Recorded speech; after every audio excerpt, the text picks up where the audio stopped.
Assalamualaikum and good afternoon to everyone to the first Hospitality Impetus webinar series that is organized by the Faculty of Hotel and Tourism Management, Universiti Teknologi Puncak Selangor, with the support from postgraduate students of the Tourism Malaysia in Tourism Management, Master in Tourism Management.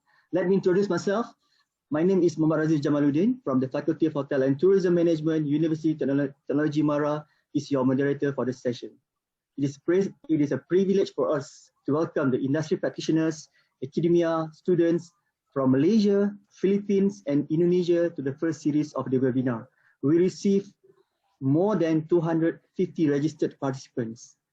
Okay, with the unprecedented crisis that we face right now, the hotel industry is said to be the most affected industry. Revenues are at an all-time low, while imperative cost-cutting measures had to be taken to ensure survival. Considering the importance of information sharing, the Department of Hotel Management of the Faculty of Hotel and Tourism Management, UiTM, in collaboration with Tourism Malaysia, is organizing this webinar. Okay, before we start, let me brief you on the rules and regulations for the webinar. Next.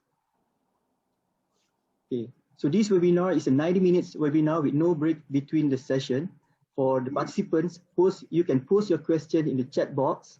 We will try to read your question and ask to the panelists later. Please switch off your camera and mute your microphone, and please set to the speaker view. Okay, ladies and gentlemen, before we begin the industry talk, let me introduce you to the esteemed panelists. Okay, his name is Mr. Song Hoi Si. He is Malaysian. He's the founder and chief executive officer, Plaza Premium Group. Mr. Song Hoi Si transformed the airport hospitality services industry by establishing the first pay-in airport lounge in the world for all travelers, regardless of their airline or class of travel. Under Mr. Song's leadership in the last 20 years, Plaza Premium Group has been growing exponentially from one airport lounge to 4 core businesses comprising airport lounge brands, Plaza Premium First, and Plaza Premium Lounge, Airport Hotel and Leisure Aerotel and Refresh by Aerotel, Airport Meet and Greet Service Always, a portfolio of airport dining concepts, and third-party lounge management, all combined to revolutionize airport to become an enjoyable destination on its own. Ladies and gentlemen, Plaza Premium Group has become the benchmark for airport value-added services. The group currently operates more than 180 locations in over 49 airports globally and employs more than 5,000 employees, serving over 20 million passengers around the world annually. The success of the business model has prompted worldwide airport authorities to open their doors for independent lounge facilities and value-added airport services as part of a bid to enhance the overall traveler experience as well as airport service quality. Mr. Song was awarded Ernst & Young's Entrepreneur of the Year and Master Entrepreneur of the Year 2018 Malaysia. He also named Business Excellent Person of the Year at the Sinchu Business Excellence Awards in 2017. And he also won the DHL SCMP Hong Kong Business Awards in addition to the grand winner of the Male Entrepreneur of the Year Award at the Star Outstanding Business Awards. Currently, he is the chairman of the board of Vinculum Solutions Private Limited, has been serving the World Economics Committee of Airport Council International from 2010 to 2014. And it was formerly he was formerly the president of Club of Shatin Hong Kong from 2015 to 2016, and also the chairman of Hong Kong Airport Manager Association, and is a founding member and the vice chairman of the Malaysian Chamber of Commerce, Hong Kong and Macau. And the list goes on. Good afternoon, Mr. Song. It's great to have you. How are you doing? Very kind for the introduction. Thank you. I'm glad to be here to share my experience with all the audience in the webinar. Yes, thanks. Okay, I'll come to you later. Okay, now we would like to introduce you to the second speaker. So let me introduce you to Mr. Gregory Gubiani, also known by many as Greg. Now he helmed the Westin Kuala Lumpur since 31st October 2018. Armed with over 21 years of hospitality experience, Greg has been leading the team to provide a whole new level of experience to its guests and expand the brand further to the local market. A French national, Greg fluent in French, English, Italian, and is knowledgeable in Spanish and German. He graduated from the School of Tourism and Leisure Management in Strasbourg, France.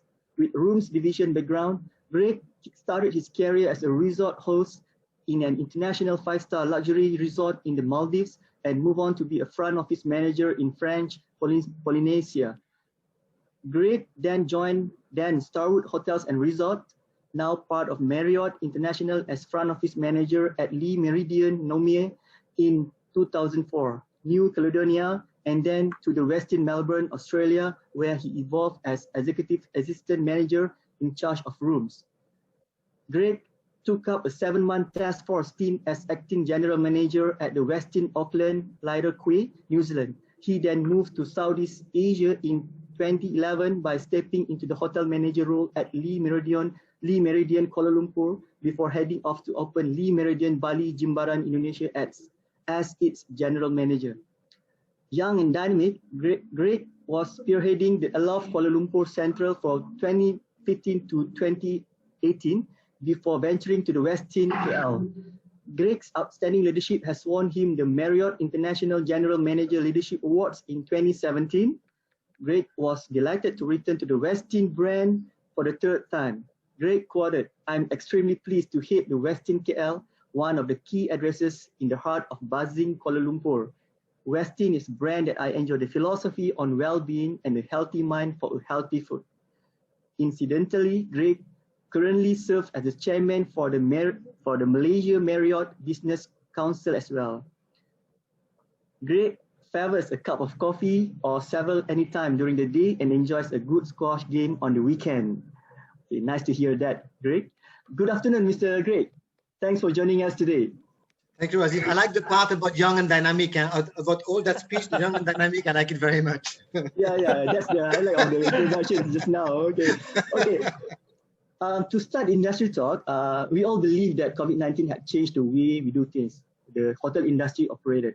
Among others, the most imperative is the massive cost-cutting measure to ensure the hotel survival when revenues were contracted at all-time low.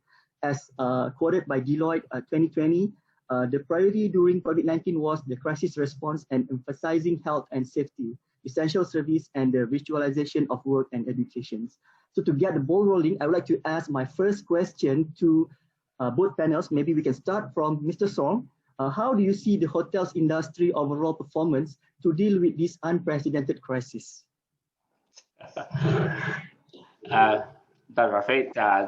Since the outbreak of pandemic and obviously the close of border and also quarantine 14 days, overnight visitors arrival, I give you context in Hong Kong, dropped over 95%.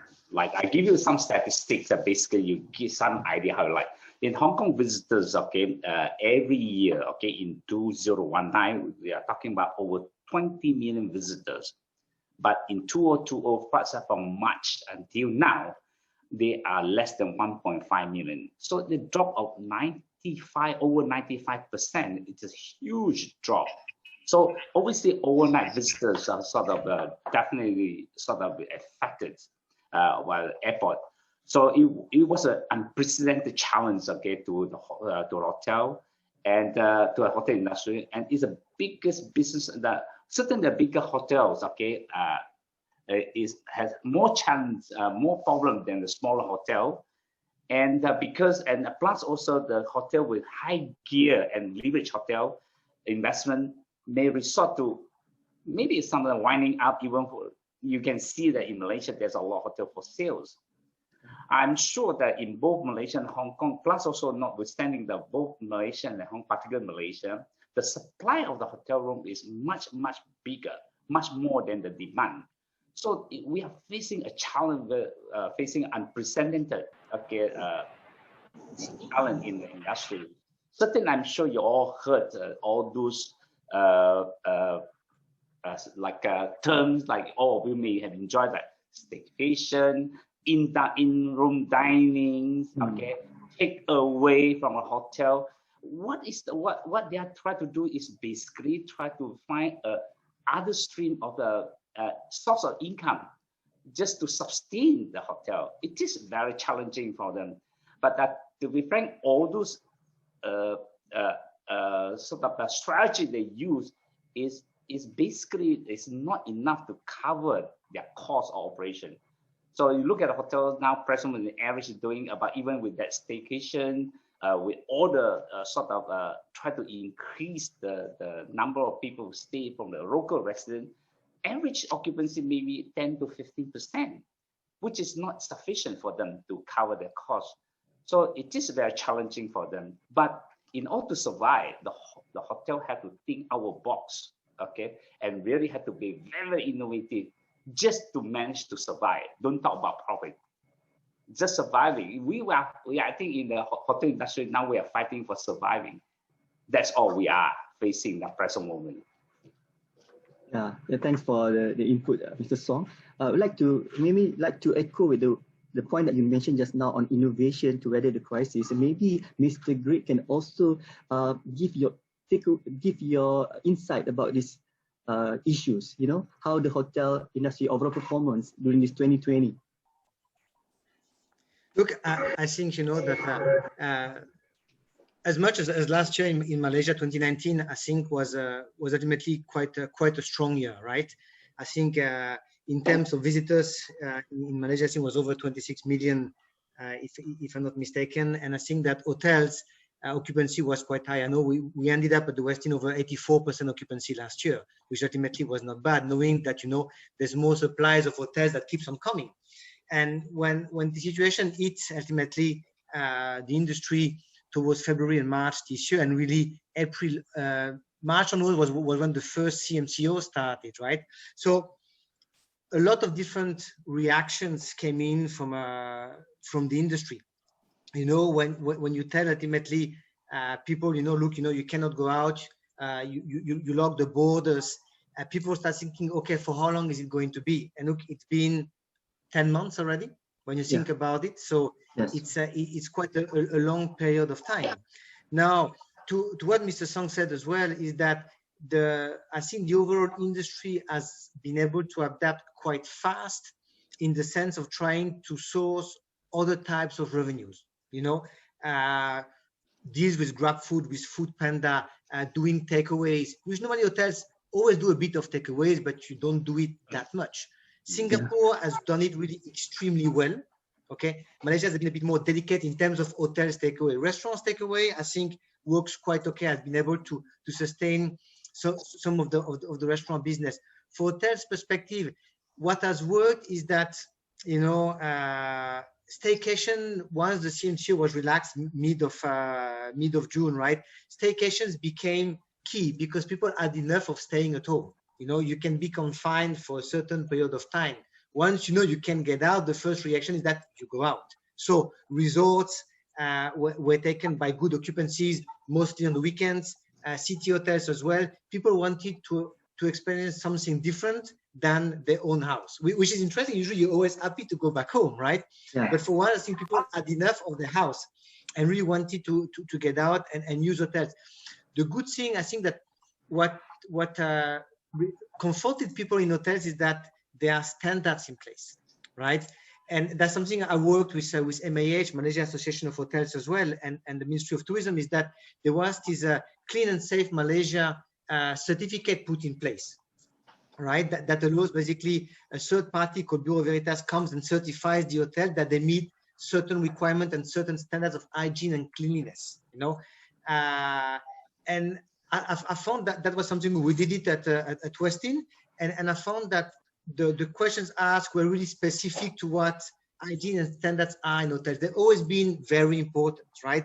But I think the focus comes when you go and stay in a hotel, you already have the social distancing, you have to wear the mask. So your life has changed so much that what you want to be reassured is that you have standards and comforts of hygiene and cleanliness that are in place without forgetting the human factor.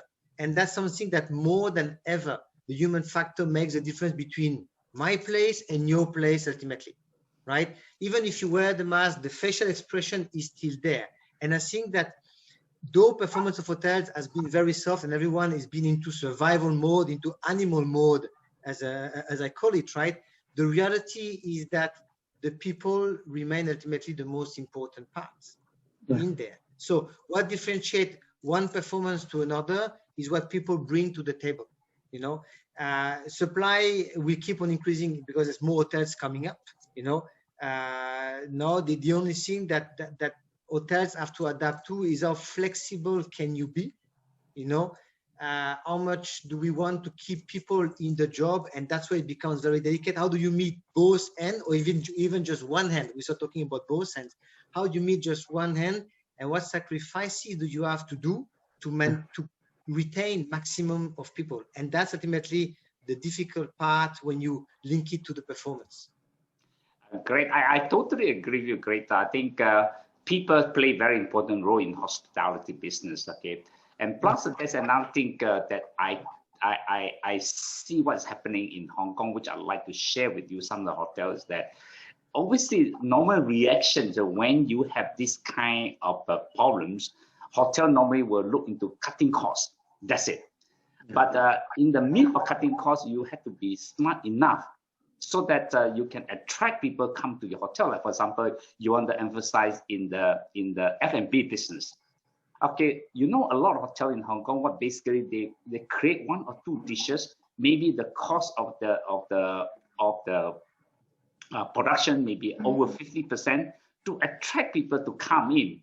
Okay, to enjoy the sort of a good value sort of meal, so that they can sell the rest of the product. I think that had to be very innovative instead of just cutting costs, provide a very low-end sort of food, cheap food, which I think it had to work a bit contrary to what Greg said. Why you are different compared with the rest of the hotel?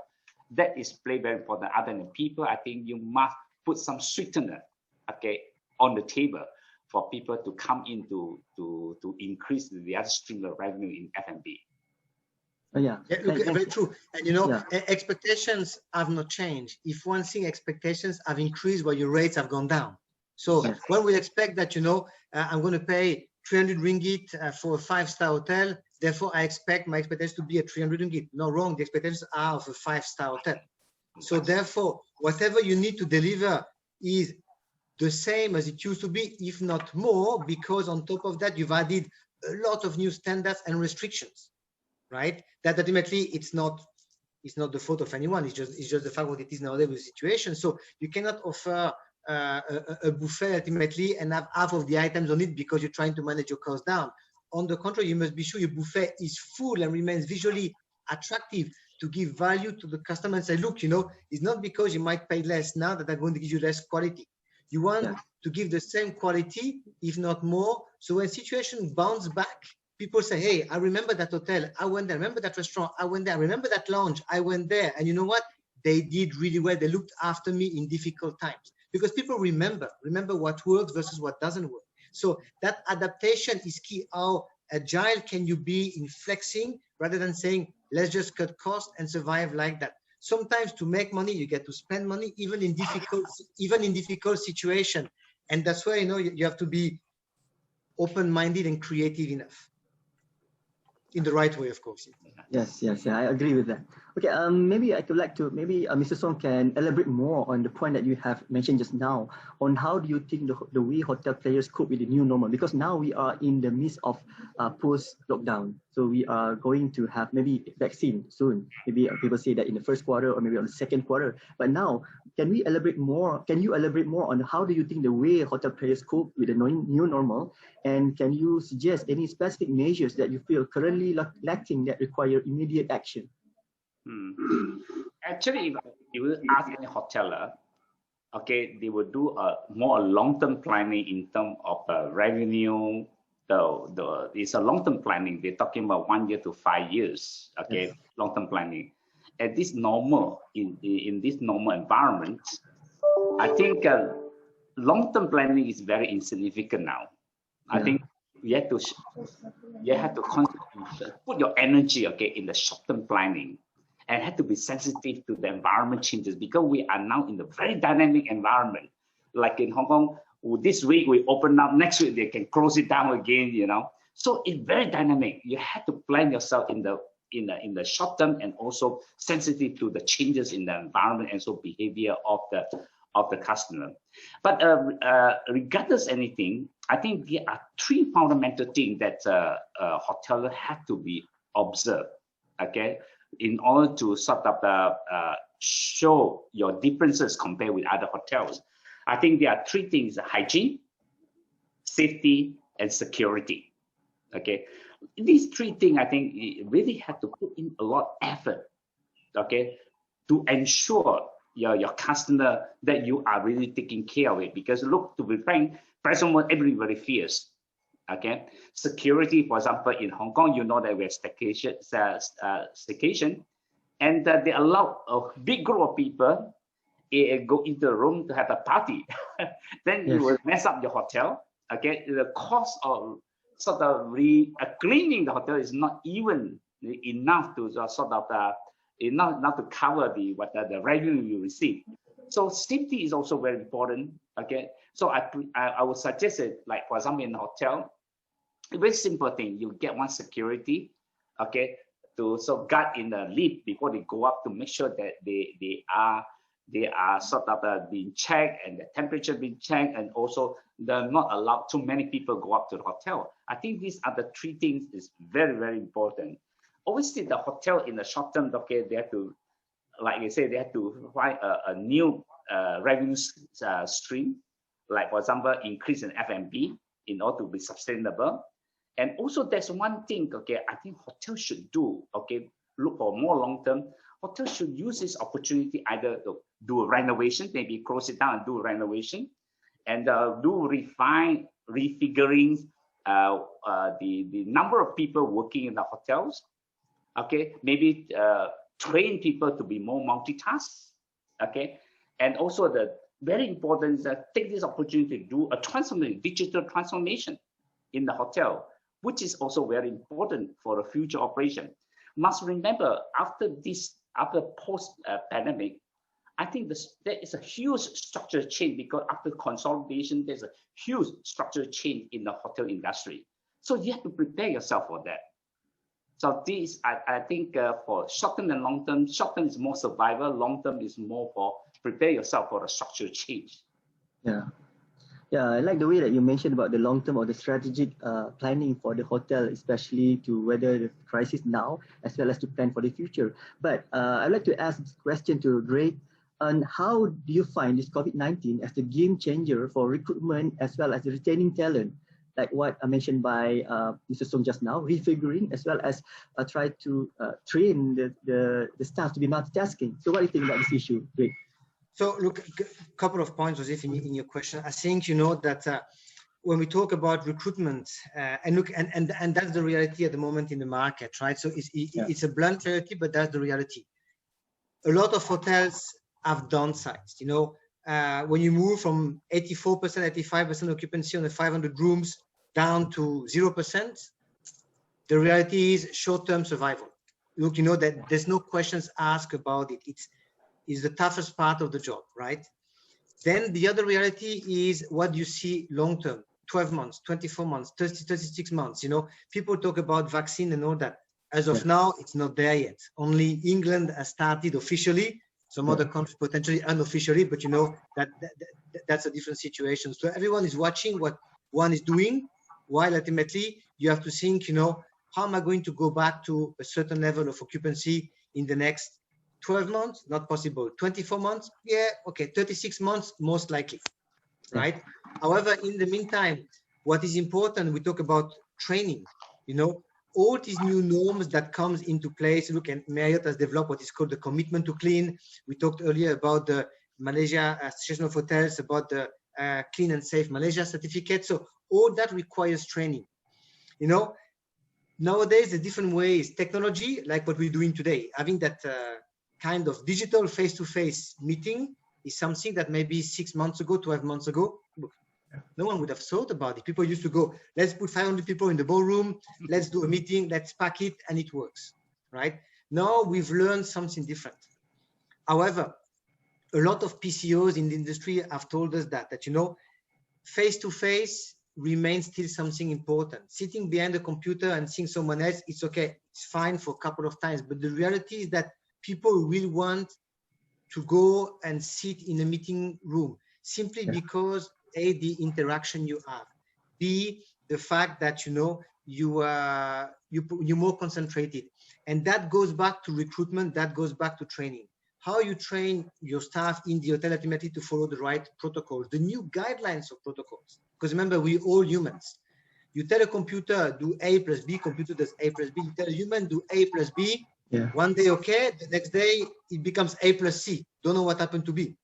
But that's the reality of the human nature, right? So it's about how do we do virtual trainings? How do we do classroom trainings with all the social distancing? And now does that give confidence first to the staff, first to the associate, to the talents? How do you give them confidence that, hey, you know, what you're learning is what you're going to use for the next 1 month, 2 months, 6 months, 1 year, 2 years, 3 years, and never forget about it, because what we're living at the moment, no one will never forget about it, right? Then from that point, once your staff has that confidence and can deliver, how do you give confidence to your customers that, you know, you have all these protocols in place? How do you reinforce these protocols, right? And by doing that, you know, the fact of using student trainees to bring them up to speed between the reality of the theory and then the harsh reality of real life. Because we all been students, there's always a gap seems negative to be, but there's always ultimately a different vision between what you learn at school, what you go through the internship, and what you go through once you really start working. You know, we all tend to protect our students like we protect our kids. You know, don't put your hand on the fire because it burns. Just put your hand on the fire. If it burns, it's painful. Well, you learn it's painful, so therefore you don't do it. There needs to be a certain in-between way to learn that part, right?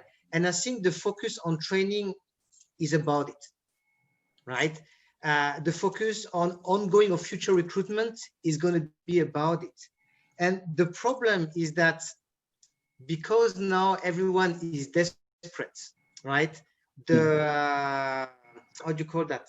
The vicious part of it is that because everyone is desperate, you are able to hire at a lower price, and that's not the right way.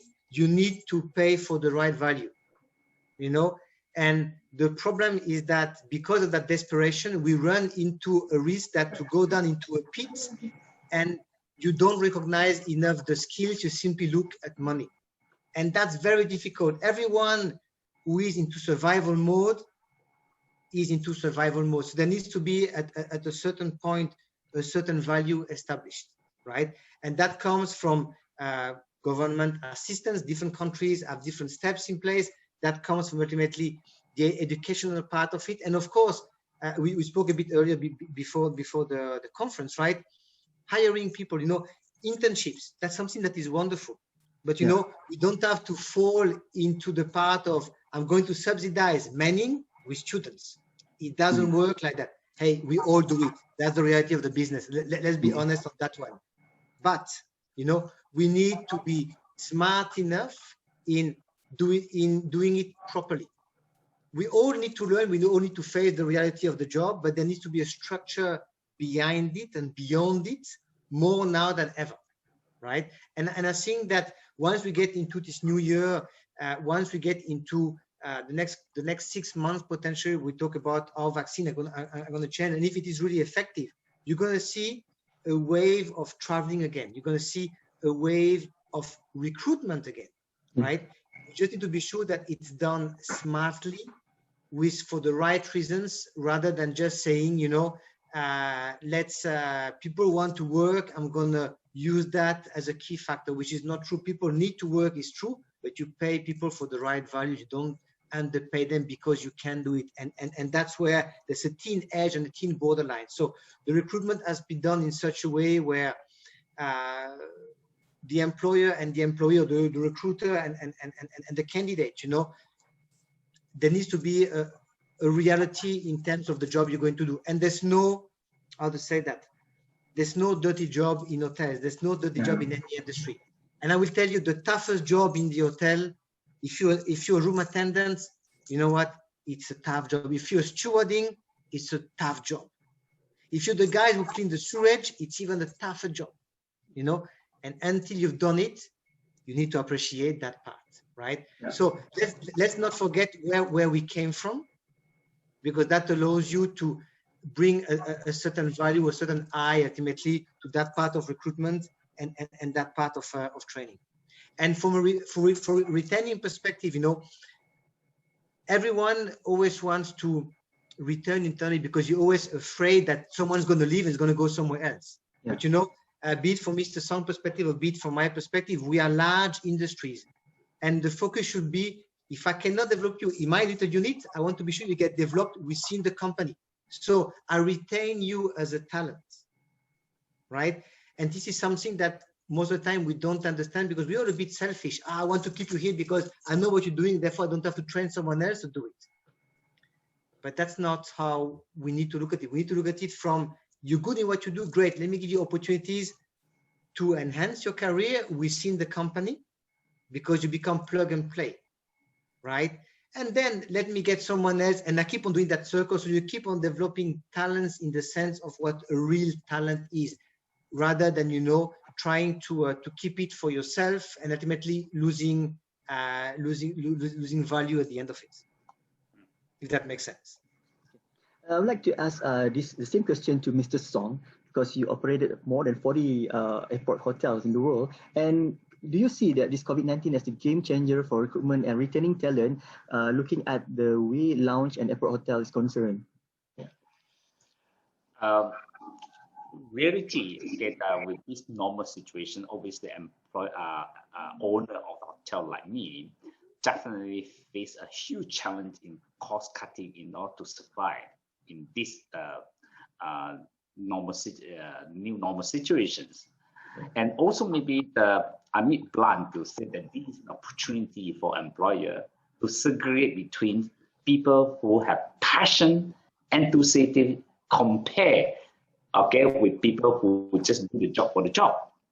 Okay, so this is a great opportunity for us, okay, to segregate them at this present moment. Okay, maybe blunt, like I think this may be a sentence to make, but this is a fact. Okay, but in order to retain the talents, okay, very important. Okay, that's exactly what I'm doing. During the pandemic, okay, I conduct a town hall meeting nearly every week with different departments to explain to them the futures of the company, the strategy of the company, especially dealing with a short-term strategy. You have to share that kind of strategy with them so that they will embrace your direction, which is very abnormal compared with what they are doing. They have to understand the route that we're going, the challenges that we are facing is very important. That's another important thing to retain the talents. That remember, in the hotel, we are very structured. Okay, finance, back office, F&B, we have our own policy, we have own procedure, SOP, very clear, very structured. But you know, the structure becomes specialization. When you specialize, you become inflexible. This is always the case. But in this new normal situation, I think we have to train our staff to be more flexible, to multitask, so that they can use that talent not only confined into one area, it can confine into different area in the hotel operation. If that's the case, okay, maybe when we refiguring, then in terms of number of people we engage, okay, they become more effective and more efficient. So I think this is very important on that aspect. And obviously, we have to refine our training program, and we have to continue to promote the communication, lateral communication from top to bottom. I think you let them involve into the operation, let them understand what is happening. I think they will more embrace to your strategy. Okay, we must remember people pre-COVID, okay, in the hotel industry, what we call it is the employee market. So they do not like you, they just because 100 ringgit, 200 ringgit, they say bye-bye, they move away. So, but now it's a different, I think a lot of humanistic thing that you have to sort of introduce in terms of running the hotel operation, which I totally agree with what he said just now. Yeah. Okay, before we move on to the next question, I would like to ask all the attendees, if you have questions, please post your question in chat box, and we will select some of the questions to ask to the panelists later. Okay, I just like to share to both of the panelists, because we remember during the first lockdown in Malaysia, and we have this virtual town hall with the industry players, and we sometimes we discuss with them that we would like to offer a training program. Maybe we can become the training center for them. But when they do some sort of survey to the staff, they say that the most important thing for staff is the food on table. They don't want to undergo training, you know. So that's really sometimes that we want to offer something to the industry practitioners, but at the end of the day, they say that we want to have the security in job. Okay, my question to Greg is because you also undergo this during March until May, because during that time we cannot operate at all. Okay, so what is the best way to adopt flexibility and remote training in the workplace? And do you think it will stay there for a while until the situation resumes normal? Or maybe it can stay there for years, this blended working environment? Look, it's tricky to answer because there's different ways to look at it, right? So yeah. The training part of it, or what became working from home rather than working from office, and I think work to a certain point. And we've done that in the hotel. So we've had, through the company, a lot of different online trainings. Again, it's about keeping the mind busy. There's a Latin says, mens sane in corpore sano, means a healthy mind and a healthy body. In the hospitality industry, look, most of the time that's not possible, right? However, this is the only time when you can start thinking like that, keeping your mind busy when the business you do every day collapses, when you used to be running around like a headless chicken to ultimately bouncing your heads against the wall because you got suddenly nothing else to do, right? How you keep yourself busy? Two ways, very simple. One way, you became lazy. Sorry, but I used to say you become MCO mode. Means that nothing goes on. The other way. And I think that's what is important. And I always say, you the driver of your own car, never be the passenger. Yeah. Right? So you drive your own dynamism. You drive your own enthusiasm. From that point of view, when you have tools that are available for you. And look, if you don't have a computer at home, and we did the same thing in the hotel.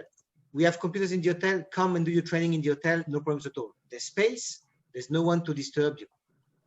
So the only difference is that you have to be driven a little bit, or self-driven, and that's the difficult part nowadays, to be self-driven, to keep your mind busy. Knowledge is power, and knowledge has always been power. The more you know, the more you're resourceful. The more you're resourceful, the more you can do.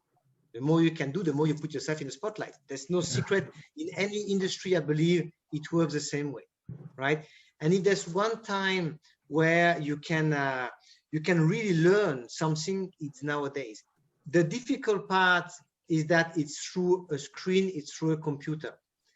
And sometimes, that's why I believe sometimes the face-to-face interaction makes a difference and it's a bit more important. But for the time being, that's what it is, but I believe that it will change. The more and more we adapt to the situation, the more and more we are able ultimately to do face-to-face meetings. You maintain your social distancing. You maintain your proper new norm guidelines. And that doesn't stop anyone to do face-to-face meetings.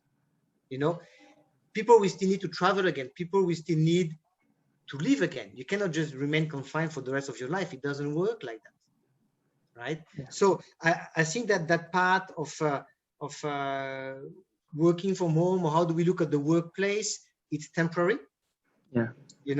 Once the industry will be relaunched, we will not forget about it, right? And that's important. Don't forget about it, because we've learned a lot on different behaviors, and we need to remember those behaviors when we go back to a similar kind of life for the next 12 months before 24 months goes in and we go back to a certain business. But we will not remember about, we will not forget, about that. And that's important. So I think that at the end of the day, though it's temporary, one thing will always be anchored in here. Yeah. But that's the time where you should take these opportunities to learn as much as you can. learn from your industry, even learn from other industries. You know, there's no shame. Look, I've learned how to garden. You know, rarely had my weekends off, you know, when I was working, or just only one day. Now I end up doing gardening on the weekend because I need to keep busy. Yes. You know, so, but now when I go back to work to my kitchen, I can talk to my chef and get a few tips from him in terms of spice gardening, and potentially be a bit more difficult with my own gardeners in the hotel when I look at the plants. Hey, come on, you know, I'm sure we can do something different. Small things like that make a difference on your day-to-day work, right? And this is the only time potentially where we all have this opportunity. Okay, okay. We want to stick with that points, the one that explained by you, Greg. But I would like to bring this matter to Mr. Song.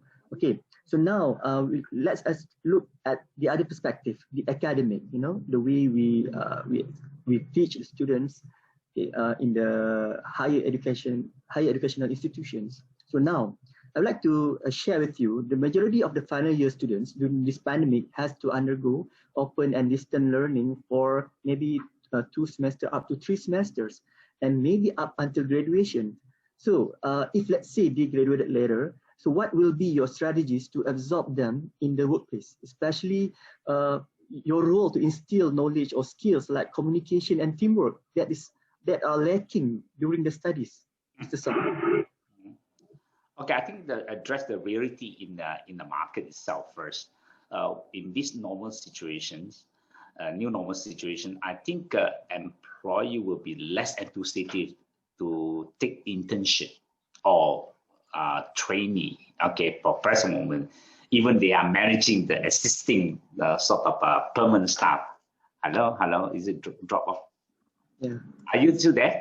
Okay, I thought it's drop off. Okay, even the existing employees managing how to start managing the permanent staff. So the enthusiasm for employer will be less sort of keen to sort of take up the internship.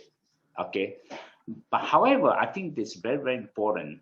Okay, you must recognize in the service industry is the people business. Okay, if the student must have mindset that, hey, look, yes, we know that you must have the bread and butter on the table, but you want to make sure that bread and butter is enough, then you have to tighten the belt. Because look, employer tighten the belt, employee have to tighten the belt to go through these difficult times. So if any student, I'm sure if student walk to grade and walk to me, they say, hey, look, yes, I know you have difficulties, okay, but I show my enthusiasm, I prepare to wash toilet, I prepare to do everything in the system itself, okay? I tell you what, I will first want to recruit him or her. So what I'm trying to say, show your enthusiasm is very, very important in the service industry. Your passion is very important. The success in order to be successful in the service industry, passion plays very, very important. You must love people. You must feel proud that you serve people, and you enjoy seeing people enjoy your services.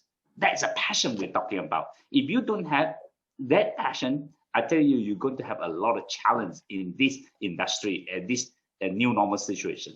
Plus also student, okay, although you learn at home, I think it's very important you have to take a lot of initiative, like Greg say, okay, you have to read a lot of publication, read about hotel news, okay. It's just like if you're in the Wall Street, you not even read what is the financial news. How can you progress in the Wall Street? Okay, so it's very important you yourself, you enhance your knowledge. Then also you took a lot initiative to talk to the industry people. For example, people already permanent working in the hotel.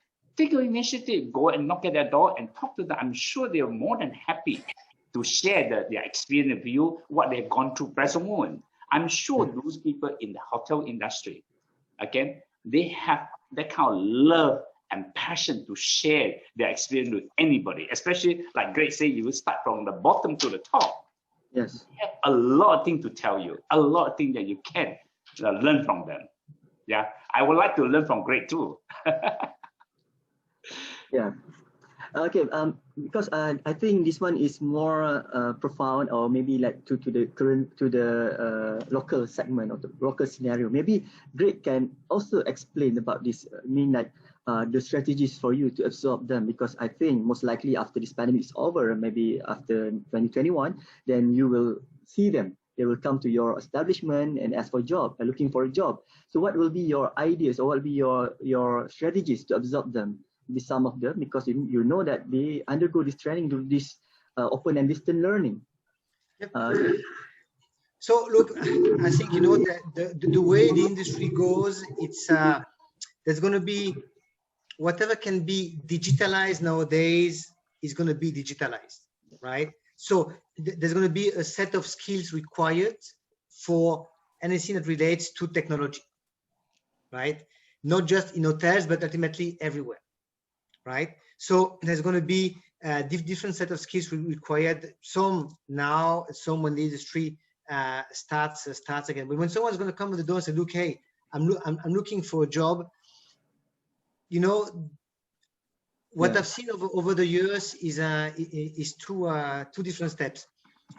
The one that wants to work in a specific field, as Mr. was saying earlier, you become specialized in one area, and multi-skilling then becomes a problem because you don't know how to multi-skill.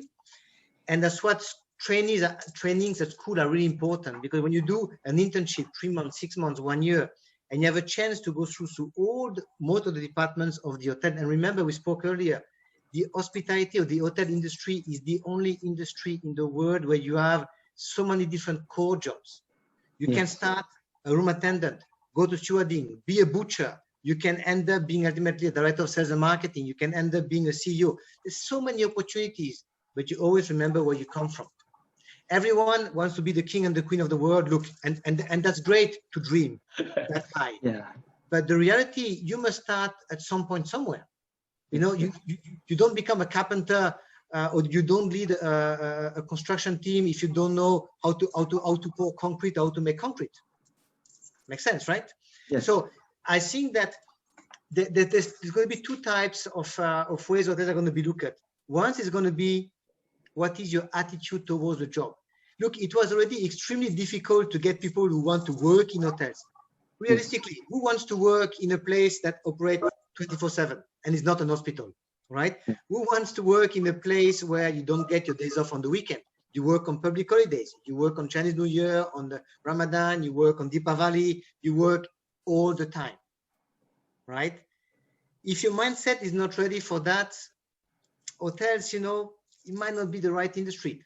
You have jobs like in finance or sales and marketing, but it doesn't mean it's 9 to 5. If your month end is on a Sunday, you come and work on a Sunday.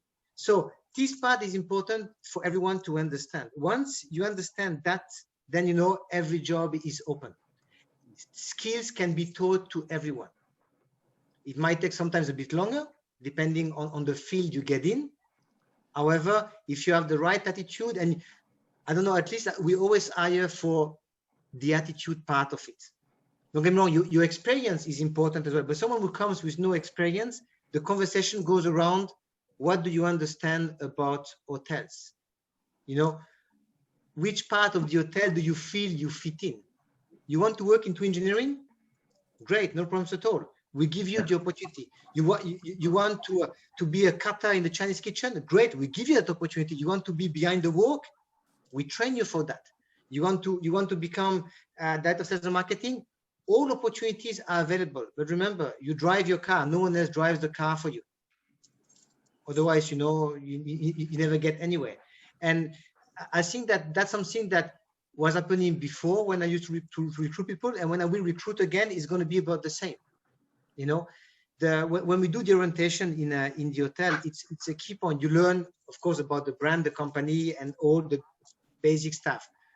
But what you learn, the most important part, is what is an hotel about. When you walk around the hotel and you walk from the plant room, when you see these massive chillers or equipment that you have no idea what it looks like, to the nice guest room where the linen looks so flat, so nice, where you have your big flat screen TV, to the canteen and the back of house, that's what the hotel is all about. And we cannot forget about it. it's not because you in the front of house that you need to ignore the back of house. It's not because you're in the back of house that you're never going to meet a guest in the hotel lobby, right? And for me, the job starts from understanding what is the industry about. Then you can specialize yourself in what you feel more comfortable with, or in where you find your set of skills match. But the first point of entry is the same for everyone. Your staff entrance is the same for every single staff in the hotel, doesn't matter your ranking. And that's something that is really, really important. Yeah, yeah. So I agree with you. Raziff, Yeah, I'd like to share my experience with the especially particularly the students. Okay. Yes, please. I was an investment banker. Okay. Now I operate in hotel, and I own hotels. The reason I do that because it's to see one keyword: observation. Okay. I can stay in the 6-star hotel at the lobby, sit down there for 4 hours or 5 hours. People think that I'm crazy, sitting down there for 4 or 5 hours in the lobby. But when I sit down 4 or 5 hours in the lobby, I can observe every function of the team in the front desk. And also I look at the renovation, how the joinery, how the color combinations, it is sort of observation, sort of training to think more deeply, okay? But after 4 or 5 hours sitting down there, I can imagine what is the procedure, what are the SOP in the operation. So I don't have to go to, I'm not understanding, I always say if I go to the hotel, sort of the school, I think my learning speed will be faster. What I'm trying to say is that, especially the student, you already gone through the theory part of it, okay, although that you do get the placement, okay, in the hotel, it doesn't mean that you cannot learn. Like you can go sit down in the hotel, sit down and talk to the hotelers, or you sit down and watch them what they are doing. You can learn a lot of things. Okay, so it is very important that yourself, your personality, do you have the passion or not? It's very important. Are you enthusiastic or not in the service industry?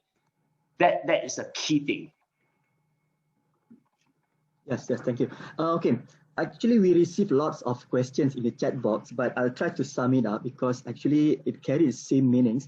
Okay, we have the question from Azim, Amir Irfan, as well as Emily, and thanks to the participants from Faculty International Studies, Innovative College, for joining us in today's sessions. But the question is dealing or boils in this the cost cutting or the rising cost of operations. I would like to ask Mr. Song, can you explain the kind of, you mentioned just now, you mentioned earlier about the restructuring or reconfiguring, but what type of restructuring or reconfiguring that needs to be taken to cope with this rising cost of operation and shrinking revenues?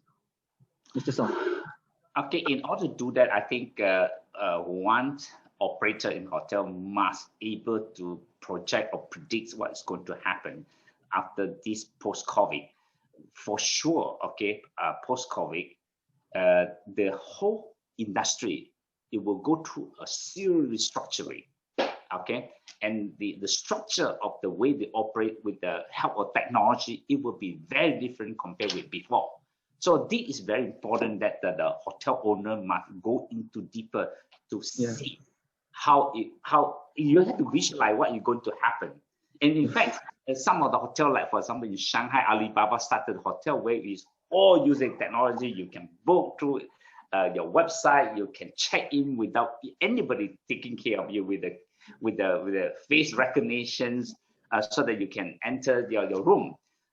This is not it's real. Put it this, it's coming in, okay? Because finding a good people to run the operation, okay, after it become very challenging for the owner or the employee. So you know what? For hoteler, they were refiguring, like I say, restructure, and also must also go through the training. Look at your syllabus of training. You have to train people more multitask, okay? Plus also inventory control, for example, play very important part in hotel, okay? The wastage, okay? Make sure the inventory sort of buy the best price, okay? It's also very, very important in this new norm. For example, okay, look at the for example price movement, okay? like Greg said, you had to reduce the floor area of the services as well, so that you can save costs, save electricity, and also in order to do that effectively, doing the planning, okay, you have to think about that, like aircon, electricity, MME. You have to go into that from the beginning when you start your hotel. Before that, when you start a hotel, you're talking things holistically, but now you have a different mindset already now. Where you start your hotel, when you plan your hotel, you make sure you can control every level, every floor, okay? And also your inventory, you must not able to sort of manage them well, and number of people, reconfigure the number of people to do the work, promote multitasking. Yeah, these are the things that the hotel will think very seriously when they start the hotel. It's a bit different compared with before. Yeah. Yes. Thanks for the feedback, Mr. Song. Okay, we received one question in the chat box. Let me read the question. So this one, I think I would like to ask Greg to answer these questions. So the question is, this question came from Mr. Riyadi from Trisakti Indonesia. So he asks, trust element is important to employees and customers, consumers' confidence in an organization. So how can the industry maintain the value proposition and perhaps develop value creation through trust in COVID-19 after pandemic? Yeah, great. Yeah, look, really good question. And I think that the industry has started doing that a couple of months ago. You know, that trust, as I was talking earlier, comes into different parts.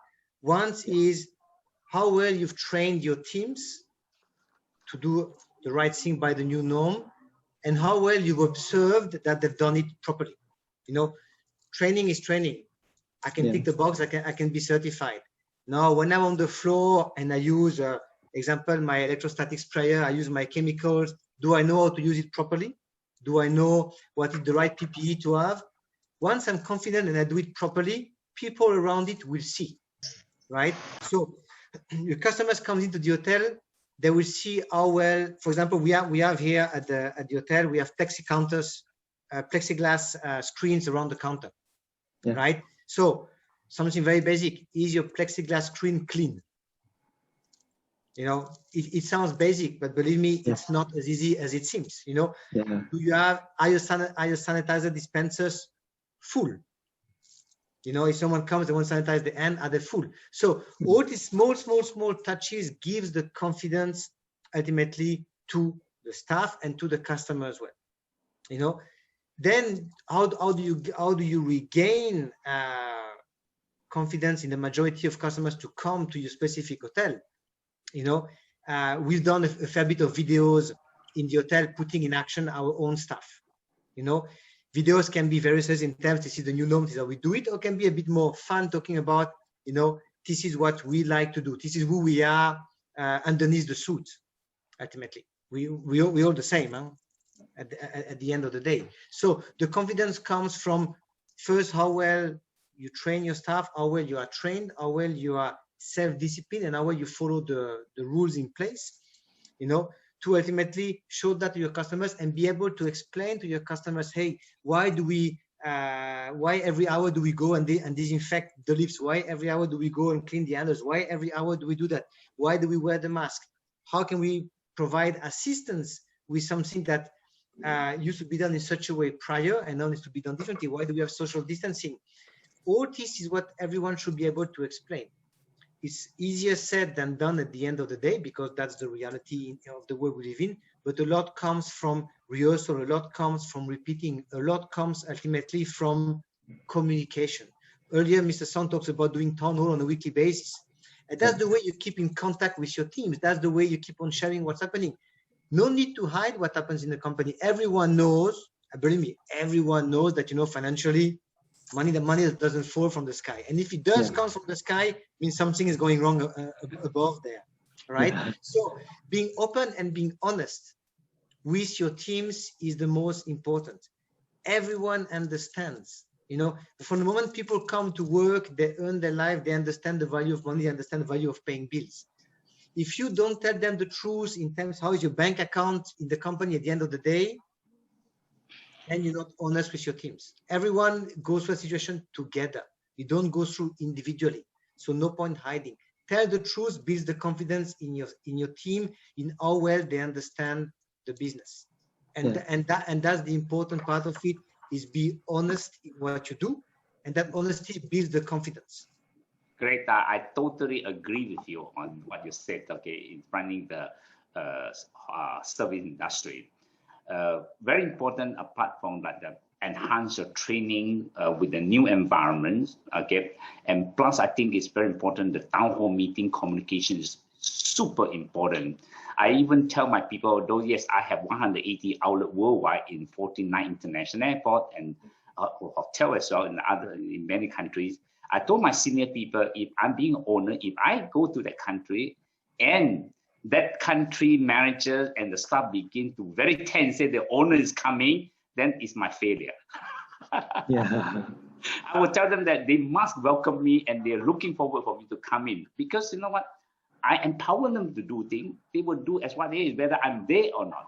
You see, a lot of hotels that when the owner come in, the whole hotel become very tense. Say the owner is coming, we have to be very careful. Then there's something wrong with it, because whether the owner is there or not, it has to be the same.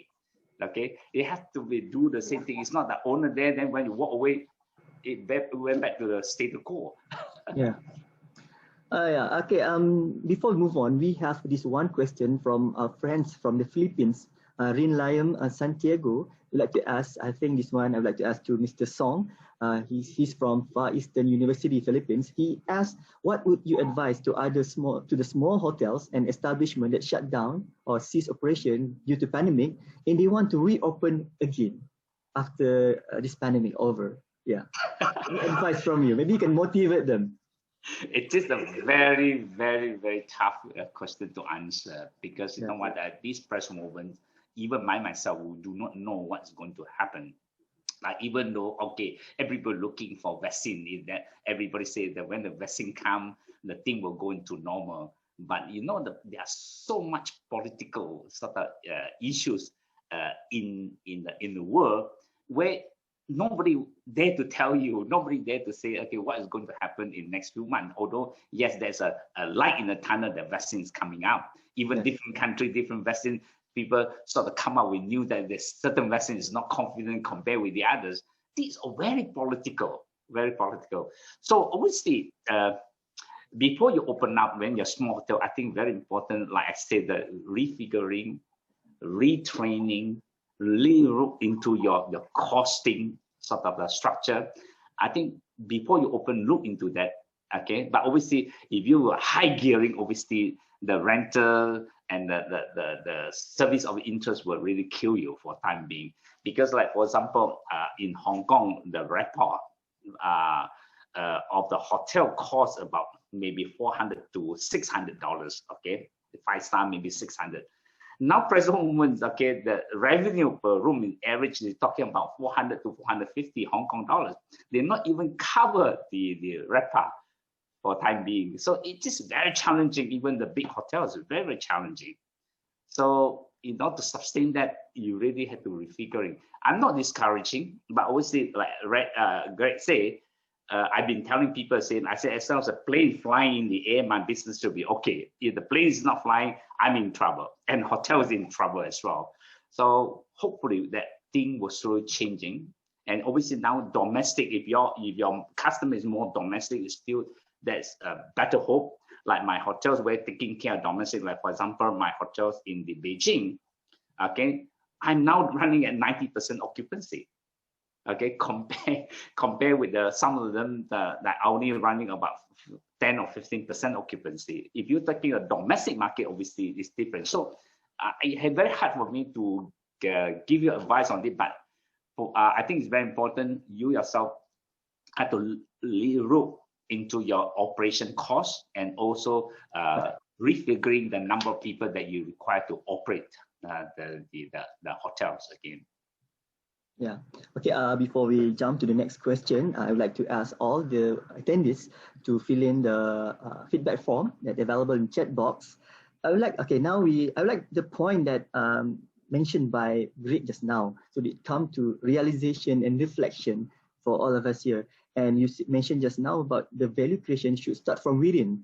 and then it will be transformed or will be expressed to the people outside there. Okay, now let us try to ask for the next question. I would like to ask you this statement. So how do you think COVID-19 changed the way future skill requirement and operational capacity? So will the hotel industry resort to casual or part-time workers or retirees in resizing to stay alive? What do you think about this? Mr. Greg. Yeah. So look, you know, it's I think that, well, at least let's talk about Malaysia first, right? Yeah. I think that there's going to be a phase of adaptation between what the business is at the moment, the business model is, how much multi-skilling can be done, okay, and up to which point. What's going to be the threshold point where you can run with X amount of staff, generate X amount of occupancy and revenue, be it F&B, be it rooms, be it catering, and any other source of revenue you can do? What's going to be the threshold point? Once hotels reach that threshold point, and most of the time that threshold is a break-even point, right? And because ultimately you cannot keep on bleeding non-stop. You cannot keep on asking money to the bank non-stop. You cannot keep on asking owners ultimately of the hotel money non-stop, right? So there's a series of strategies that comes into place for that. Once you reach that threshold level, that's where you're going to look at the needs for the hotel, the periodic needs of the hotel. You know, when you run on a year average at 84, 85 occupancy on almost on 500 rooms, hiring people, it's not a problem, because you know you can I would say that compensate for that very fast. You know, hire someone, you pay that much, you get revenue, it's subsidized, no problems at all. When you're going to run at suddenly over a year 30%, 35, 40% occupancy, and your break-even seats maybe at 40 or 45%, you're going to look at that very differently. You're going to look potentially first in terms of casual and part-timers, right? Yeah. And this is where it becomes difficult. It was difficult already prior to COVID-19 to find part-timers who want to do banqueting on a Saturday evening because you have a wedding and you need 50 part-timers. It was a challenge to get people there. And I believe it's going to be even more challenging, because do people want to work is the first thing, and that's the reality of the market we are today. And then, you know, are you able to get the right people for the job as well? So that multi-skilling comes into place and requires a bit of planification from the hotels. You know very well how business behaves. You're able to, you get your forecasting tools, you're able to anticipate spikes of movement and non-spikes of movement, right? So you have that flexibility in there. But I think there will be a period of adaptation where you're going to use potentially part-timers or casual workers for a certain period of time. Once your business starts picking up, you're going to start then replacing with full-time manning. But the way we looked at it will change versus running at a certain occupancy or high occupancy until you get to that level. If it takes 1 year, if it takes 2 years, it's going to take the time it takes. And that's where a lot of flexibility is going to be required. And that's where there's going to be some challenges there, you know, but you're going to use potentially internships a bit more, because you're going to have the opportunity to teach better.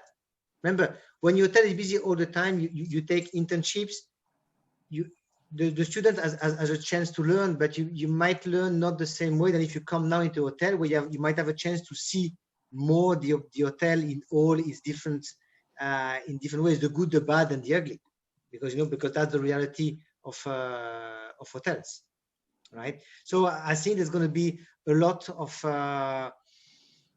flexibility required by everyone, the industry as well as the workers in there. And it's about hanging on there more than anything else and not giving up. Travel will start again. It has started in some countries already, and I think it will continue.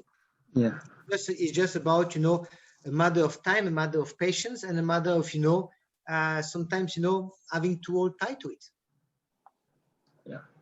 Okay, we receive lots of questions in chat box, but I try to sum it up. So we received question from Izzati, Ain Farhana, Emily, as well as Mahish from Faculty of International Studies, Innovative College, which when I summed up is more on the operations or the workforce reduction, as well as how the hotel will stay resilient during this COVID-19. I would like to ask Mr. Song, so the word that we want to use here, how the hotel will stay agile in the hotel operation, as well as to stay resilient with the workforce reductions in the short run and the long run, in the short run and medium run. Okay, I think in the short run, very simple. Like I said before, in the short run, a hotel is a survivor. It's a survival game. So obviously, a hotel has to find means and way, okay, or income stream, okay, to increase the revenue in order to sustain this new normal situation, in new normal environment. In the long run, the keyword is to increase the quality, okay, so that you are a bit different compared with the rest, because the competition will be going to be very, very steep, okay, in the long run. So you have to prepare yourself, okay. So through training, by restructuring, refining, refiguring, taking care of the cost, increase the quality is a top priority in the long run. Okay, so short run is just basically a survivor, very important. Okay, this is what I feel in order to run a good, in order to run a profitable hotel in the futures. Okay, thanks for that. Okay, there's one question from Maria Lin from the Philippines that asks on the innovative customer experience, digital platform approach to keep reinvent the hotel. But let us try to reconstruct the question to what kind of technological element that you feel will define the future of operations, and how to blend human and technology to optimize operation. Greg. So look, you know, it's behind each technology there's still a person, right? So what hotels, and I guess most of the industry is going to do, is that there's going to be a need at some point to use technology to the benefits of the business. As a reality, you know, you have self-kiosk check-ins that exist now in airports. You have that in some hotels as well. You have all contactless solutions that are in there. So all that talks about information technology. Yeah, that I think is going to be, has been developed quite fast, and is going to be developed even faster. Right now, technology does what technology works. Right, meaning that once it works, it works. Once it doesn't work, what do you do? Well, you still have a person that is required. So there's going to be, and that's tricky to say that, because again, it's an industry all about the people. So though machines can do certain part of the job, we're not with Skynet where machines takes control and takes over. Right, there is ultimately a need for the person. I know there are hotels nowadays where you have a robot behind the counter that does your check-in for you, that goes and delivers your Indian dining through the floors, right? Look, that is nice and fancy. But come on, the reality is that if something goes wrong, you think the robot is going to give you the answer or the solution? Maybe not, right? The human factor is there.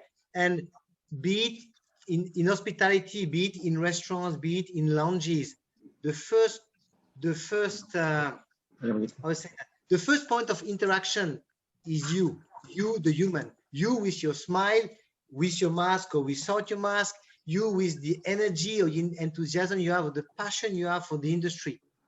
And that cannot go away and will not go away. You know, it's okay to have one or two hotels where everything is digitalized, everything is about machines. Okay, but you know, there's still people behind it. Even in the car industry, yes, machines have replaced the human. You still have humans to operate the machine. So it's just about what is the right mix, and what are you after, right? The multi-skilling we talked earlier is going to remain key, you know, and you still need to have a person in the lobby to welcome your customers. That's what I believe, at least. You still need to have someone behind the counter to take your order. You need to have someone to come and deliver your order to your table or explain what it is all about. That human interaction will remain as long as hotels, lounges, service industry remains, right? You can't, well, you can program emotions, but you cannot leave emotion unless you're a physical person. Even if nowadays, you know, AI is very good and very powerful, the human factor, that human interaction is what makes us love the industry, is what makes us passionate about it. And we just have to be agile enough, smart enough to keep on delivering that part. So there's a certain balance that has to come in there. Yes, yes. Okay. Let me add what Greg said. Technology, yes, it's very important, but technology only improves efficiency.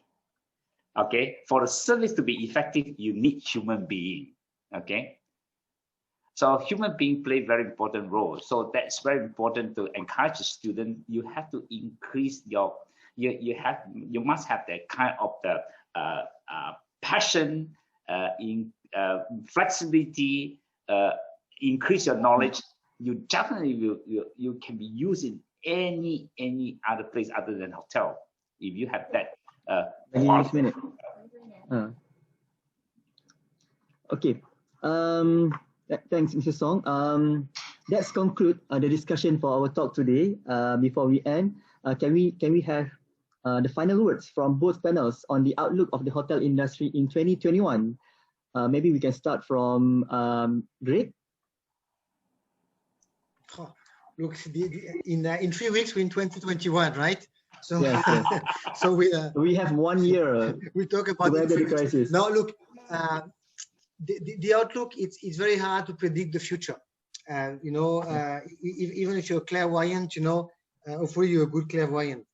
But I would say that the first 6 months of next year are going to be tough, right? Maybe not as tough as the past 8 months or 10 months have been, but the first quarter is going to be a bit tough. I think we start seeing a bit more of bounce back eventually starting on Q2.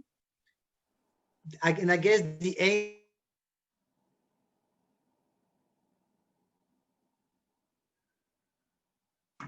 Oh, maybe we have Greg's line breaking there. Okay, maybe Mr. Song, maybe you have something to share about the I think okay. Yeah. You know, there is that desperate will to travel again. Doesn't matter ultimately what you need to do to travel. You need to do a COVID test before. You need to keep your mask on. Whatever you need to do, there's a desperate will for people to do it again. And that's the important part. So it's just a matter of time, and potentially it's 6 months before, you know, you start seeing a bit of bouncing back again. But once that bounce back starts again, you know, we have to be ready.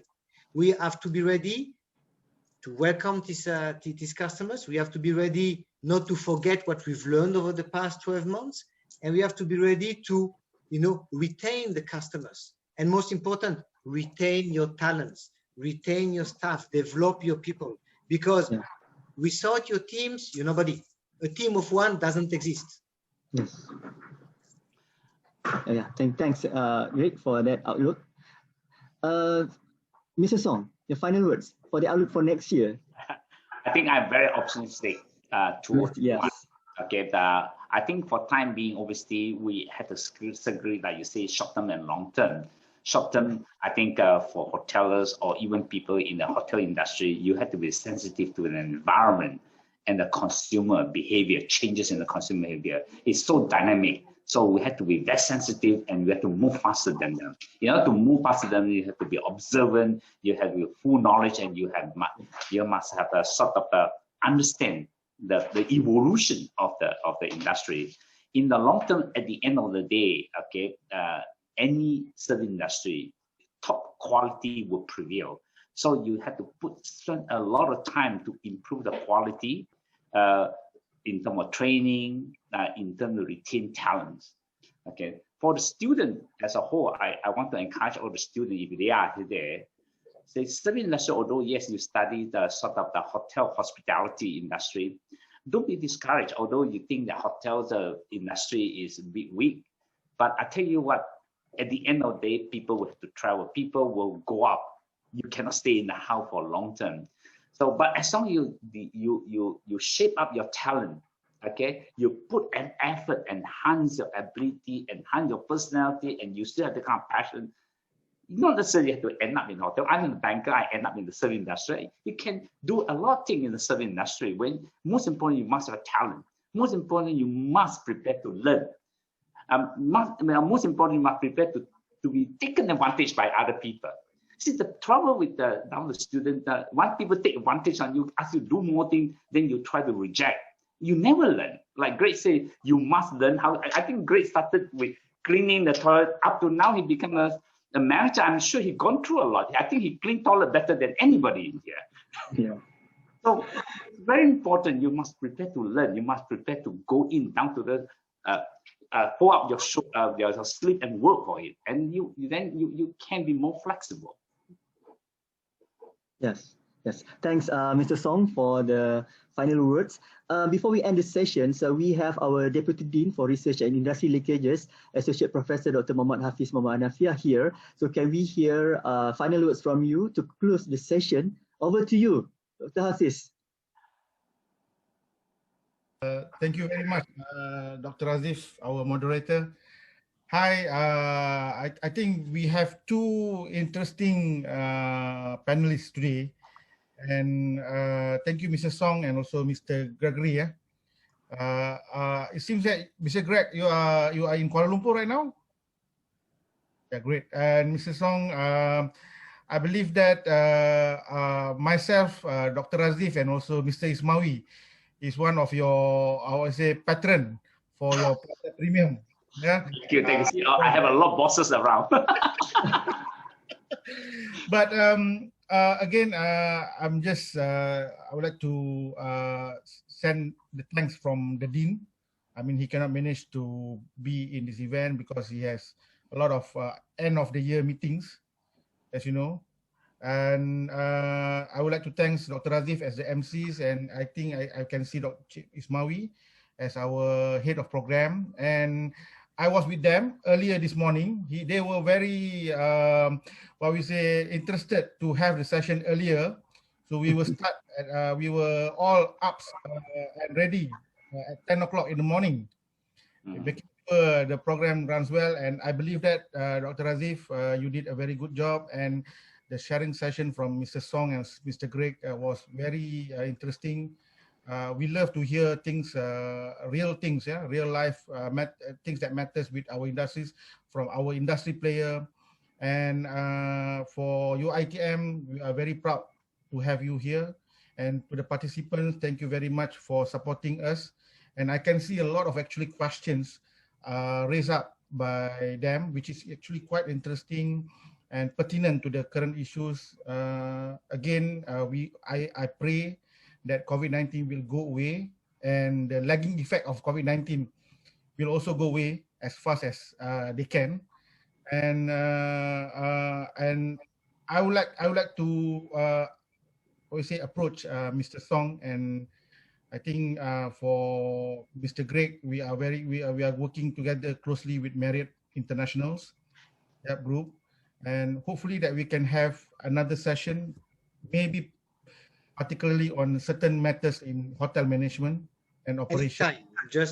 Just reach out anytime. Always happy to do so. I think it's something that is important, you know. And if at the end of the day it helps students to make the right decision, or even to ask more questions, that's great.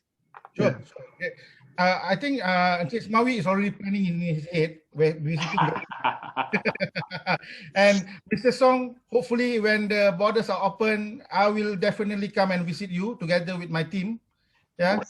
Dr. Hafiz, Mr. Song has offered collaborations. You know, he are opening the opportunity for placement for internship. So it's very good to hear that. You know. Yeah. That's good, Mr. Song. I will convey the message to our international office.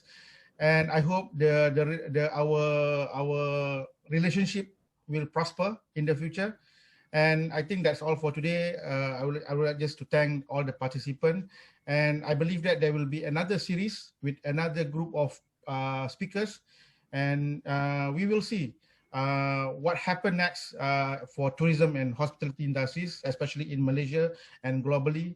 And again, I would like to confirm my thanks to all of you for participating in this event, and do of UiTM. Yeah, whenever you have issues or problem or any opportunity, please do consider UiTM in your mind. Thank you very much.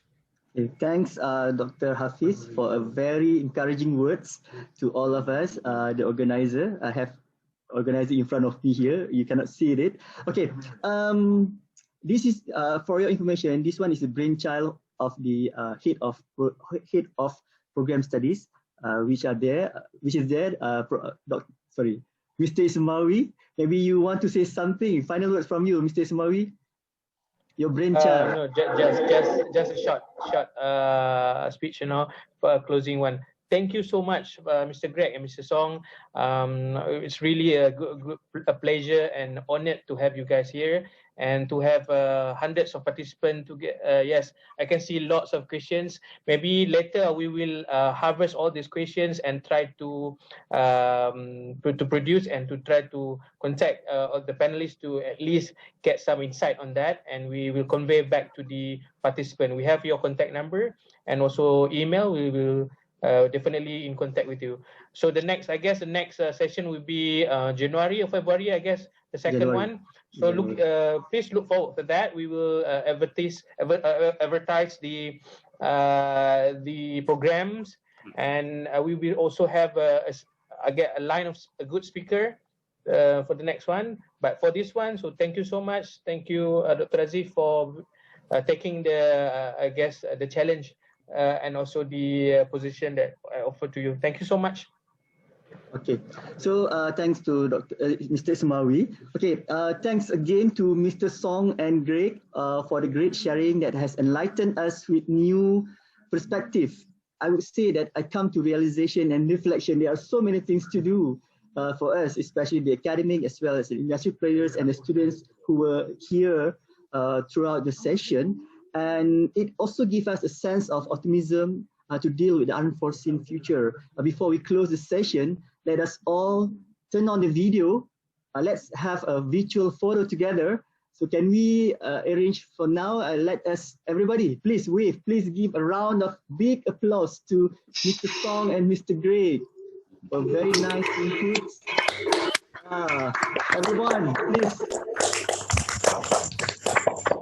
Okay. Let's snap the photo. Smile, everybody. 1, 2, 3. Okay, this one is the first page. 1, 2, 3. Now we move on to the next one. So we have 10 pages here. So the second page. 1, 2, 3. Yes. Okay, move on to the third one. 1, 2, 3. Thanks to the colleague from the Philippines, from Indonesia. Okay. So now we are in page 5.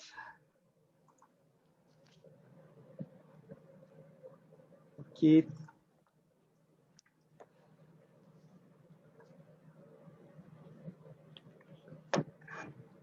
So now we are at page 9. So I see familiar faces from the Philippines. Thanks to all of you for joining us today. It's really a privilege. Okay. Yeah, lots of familiar faces as well as from the faculty of the National Innovation College just now. Okay. Okay, if you want to snap photo, please, you can still print screen. Okay, let's wrap up the session. Please follow the FB page of the Fakulti Pengurusan Hotel dan Pelancongan, Universiti Teknologi Mara, to get more information on our future program. So we hope to meet you again in our next series, tentatively next month. Maybe Mr. Song and Mr. Greg will feature again. Okay, my name is Mohd bin Jamaluddin. I'm signing off. Thank you, everyone. Bye. See you. Thank you. Bye-bye. Thank you. Stay safe. Bye. Thank you, Mr. Song. Thank you, Mr. Greg. Thank you very much. Thank you. Thank you. Thank you.